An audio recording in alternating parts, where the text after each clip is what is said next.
हाय। आज हम 11th class की केमिस्ट्री स्टार्ट कर रहे हैं। पहला टॉपिक है some basic concept of chemistry. ठीक है, तो ये सिर्फ इंट्रोडक्शन पार्ट है शुरुआत में कि केमिस्ट्री क्या है, ब्रांचेस क्या हैं, कितने टाइप के, साइंस में कितनी ब्रांचेस हैं, केमिस्ट्री के क्या यूजेस हैं।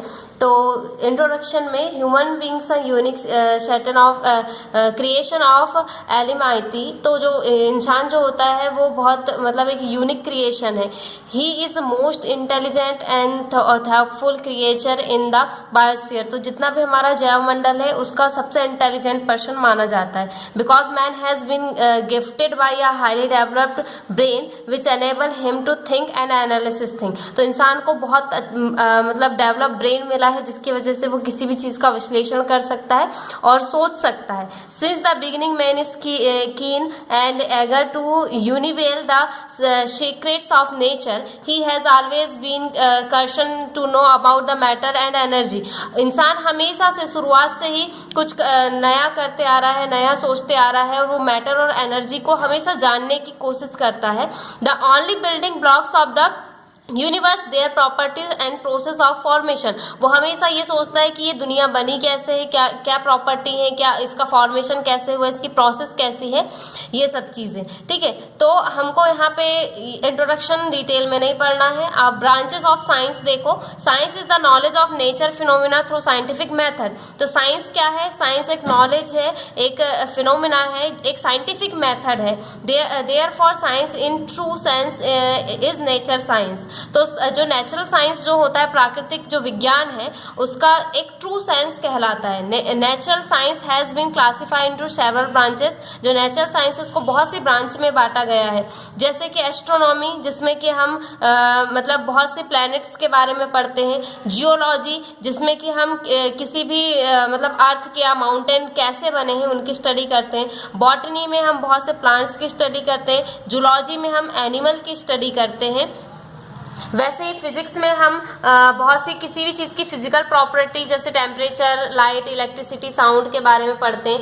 केमिस्ट्री में हम हर मैटर का कंपोजिशन कैसे हुआ है, उस मैटर का नेचर कैसा है। मैटर मतलब पदार्थ, ठीक है, तो उसका नेचर कैसा है, वो किस चीज़ों से मिलके बना है, उस पर किसी चीज़ का कैसे इफेक्ट होता है, ये सब हम केमिस्ट्री में पढ़ते हैं। तो आपको मेन यहाँ से डेफिनेशन लिखनी है अपनी कॉपी में। आप केमिस्ट्री की डेफिनेशन करके डालेंगे और लिखेंगे, branch of natural science which deals with the study of matter property of its constant particles wise atoms molecules structure and the effect of energy on it is called chemistry. तो natural science की वो branch जिसमें हम किसी भी matter की property और उसके पार्टिकल्स, यानी कॉन्स्टेंट पार्टिकल मतलब उसको बनाने वाले कण, ठीक है, उनकी प्रॉपर्टी क्या है, जैसे एटम्स, मॉलिक्यूल्स, इनका स्ट्रक्चर कैसा है और उन सब में किसी भी एनर्जी का या ऊर्जा का क्या इफेक्ट पड़ता है, इस बारे में हम स्टडी करते हैं। तो साइंस के उस ब्रांच को हम केमिस्ट्री कहते हैं। ठीक है, अब importance and scope of chemistry. अगर आप केमिस्ट्री पढ़ते हैं या फिर केमिस्ट्री की क्या फायदे हैं, उसका स्कोप कहाँ कहाँ तक है, ये चीज़ें। तो हेल्थ प्रोटेक्शन में बहुत सी मेडिसिन हम बनाते हैं डिसीज को हटाने के लिए, प्रोटेक्शन के लिए, वो हेल्थ प्रोटेक्शन में आते हैं। लाइफ सेविंग ड्रग्स, प्रोफिलैटिक्स स्क्रीन्स वगैरह करते हैं, एनालाइजिस है, डिस्फेक्ट्स हैं, एंटीबॉडीज है, इंडस्ट्रियल फील्ड्स है, एग्रीकल्चर फील्ड है, फूड मटेरियल है, क्लॉथ बिल्डिंग। तो ये जो 12 आपके जो टॉप मतलब पॉइंट दिए हैं, इनको आप सिर्फ पॉइंट पढ़ लीजिएगा। ठीक है, इसमें से लगभग आप 5 पॉइंट्स इंपॉर्टेंस में लिख सकते हैं। अब है आपका स्कोप कि किस किस क्षेत्र में इसका आप स्कोप है, जैसे agriculture chemistry, industrial chemistry, soil chemistry, medicinal chemistry, space chemistry, environmental chemistry, ये सब इसके स्कोप है। ठीक है, आगे बढ़ो। अब सीधे आपको देखना है नेचर ऑफ मैटर। जब आप ये वीडियो देखें उसके बाद आप अपनी बुक में ये चीज़ों को रिवाइज कर लेंगे। ठीक है, nature of matter, anything which has mass and occupies space is called matter. वो कोई भी चीज़ या कोई भी वस्तु जो स्थान घेरती है और या फिर जिसका कोई मास होता है, जिसका कोई भार हो, वो कहलाता है मैटर या पदार्थ। ये डेफिनेशन आप लिखेंगे, ठीक है, मैटर करके। जैसे कि वाटर है, air, book, animal. Matter is found in 3 physical state, कोई भी पदार्थ 3 अवस्थाओं में पाया जाता है, सॉलिड, लिक्विड और gas, which will be study later on at the bulk level matter and classified as given below. तो यहाँ पे आपको एक मतलब दिया हुआ है कि मैटर को हम किस किस टाइप से क्लासिफाई कर सकते हैं, कैसे बांट सकते हैं। तो मैटर को 2 भागों में बांटा गया है, नेचर और मिक्सचर और प्योर सब्सटेंस। तो मिक्सचर मतलब मिश्रण और प्योर सब्सटेंस मतलब कि शुद्ध पदार्थ। तो फिर मिक्सचर को भी होमोजीनियस मिक्सचर और हेट्रोजीनियस मिक्सचर में बांटा है। होमोजीनियस का मतलब होता है समांगी और हेट्रोजीनियस का मतलब होता है विषमांगी। प्योर सब्सटेंस में आते हैं एलिमेंट्स और कंपाउंड्स, ठीक है। अब नीचे दिया है pure substance which have fixed composition, वो सभी पदार्थ जिनका एक फिक्स्ड कंपोजिशन या फिक्स मिश्रण होता है, जैसे गोल्ड और वाटर, ठीक है। मिक्सचर 2 और more than 2 substance are mixed with each other in identify composition. तो एक निश्चित अनुपात में 2 या 2 से अधिक पदार्थ मिलकर मिक्सचर बनाते हैं, ठीक है, जैसे air solution of salt in water. अब है मिक्सचर 2 टाइप के होते हैं, होमोजीनियस मिक्सचर 2 और more than 2 substance are mixed completely with each other in such a way that entire mixture has uniform composition. 2 या 2 से अधिक पदार्थों का ऐसा मिक्सचर जिसमें कि उसमें वो बनाने वाले जो सब्सटेंस होंगे वो एक यूनिफॉर्म कंपोजिशन में होंगे, एक निश्चित अनुपात में मिले होते हैं, वो कहलाता है होमोजीनियस समांगी mixture. Mixture of sugar and water, ये कहलाएगा आपका homogeneous. Heterogeneous mixture, a mixture in which composition of components is not uniform throughout it, mixture of sugar and sand। तो ऐसे मिक्सचर जिसमें कि उसको बनाने वाले पदार्थ का यूनिफॉर्म नहीं होता, यानी कि वो एक निश्चित अनुपात में नहीं मिले होते, कोई ज्यादा या कोई कम, तो वो मिक्सचर आपका कहलाता है हेट्रोजीनियस, जैसे कि शुगर और सैंड का मिक्सचर, ठीक है।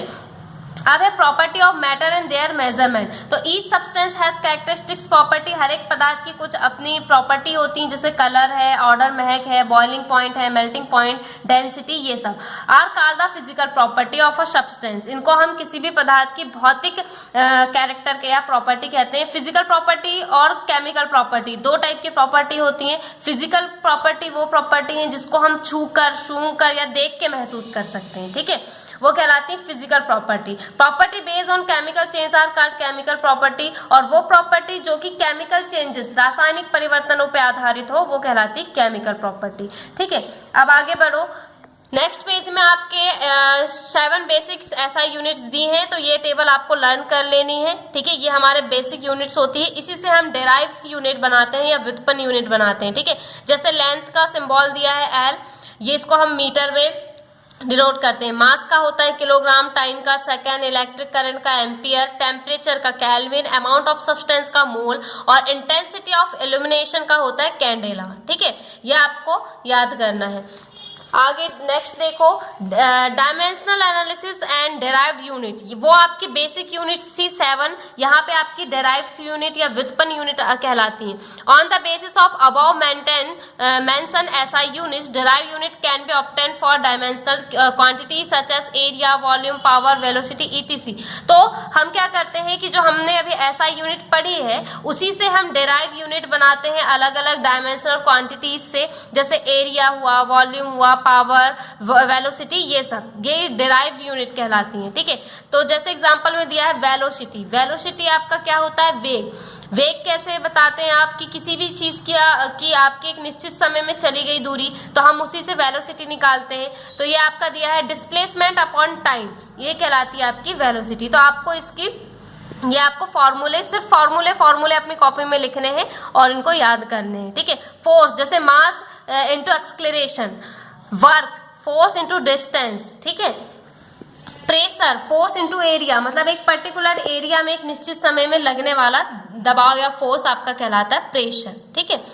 अब नेक्स्ट आगे बढ़ो, सम फिजिकल क्वांटिटीज दी हैं आपकी, कुछ भौतिक राशियां दी हुई हैं। मास एंड वेट, द्रव्यमान और भार क्या कहलाता है, mass of a matter in the amount of matter present in it while weight in the force exerted by the gravity on an object. तो मास क्या है, किसी भी पदार्थ, जो भी पदार्थ किसी भी चीज का बना होता है, तो किसी भी पदार्थ में प्रेजेंट अमाउंट, किसी भी पदार्थ का अमाउंट जो है या उसका जो वेट है वो उसका मास कहलाता है, ठीक है। तो weight is equal mass into gravity, ये कहलाता है आपका weight. Volume, volume of a substance in space occupied by it, यानी किसी भी पदार्थ का वॉल्यूम क्या कहलाएगा, आयतन क्या कहलाएगा, उसके द्वारा घेरा गया हुआ क्षेत्र, ऑक्यूपाइड स्पेस, यानी उसने जितना क्षेत्र घेरा है वो उसका वॉल्यूम कहलाएगा। ठीक है, unit of volume is same in unit of length, hence SI unit of volume is m3 in laboratory too common unit litre is used. तो जो वॉल्यूम है उसकी सेम यूनिट लेंथ के जैसे ही होती है,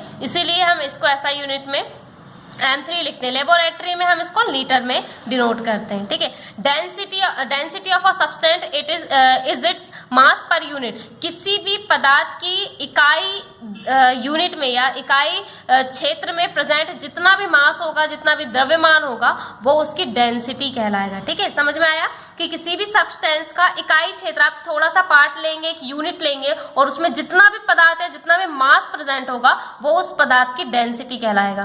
टेम्परेचर तो हम सब जानते हैं, ऐसा यूनिट टेम्परेचर की केल्विन होती है और अदर स्केल भी होते हैं जैसे डिग्री सेल्सियस और फ़ारेनहाइट। ठीक है, अब आगे बढ़ो, यहाँ पे आपके उतना इम्पोर्टेंट नहीं है।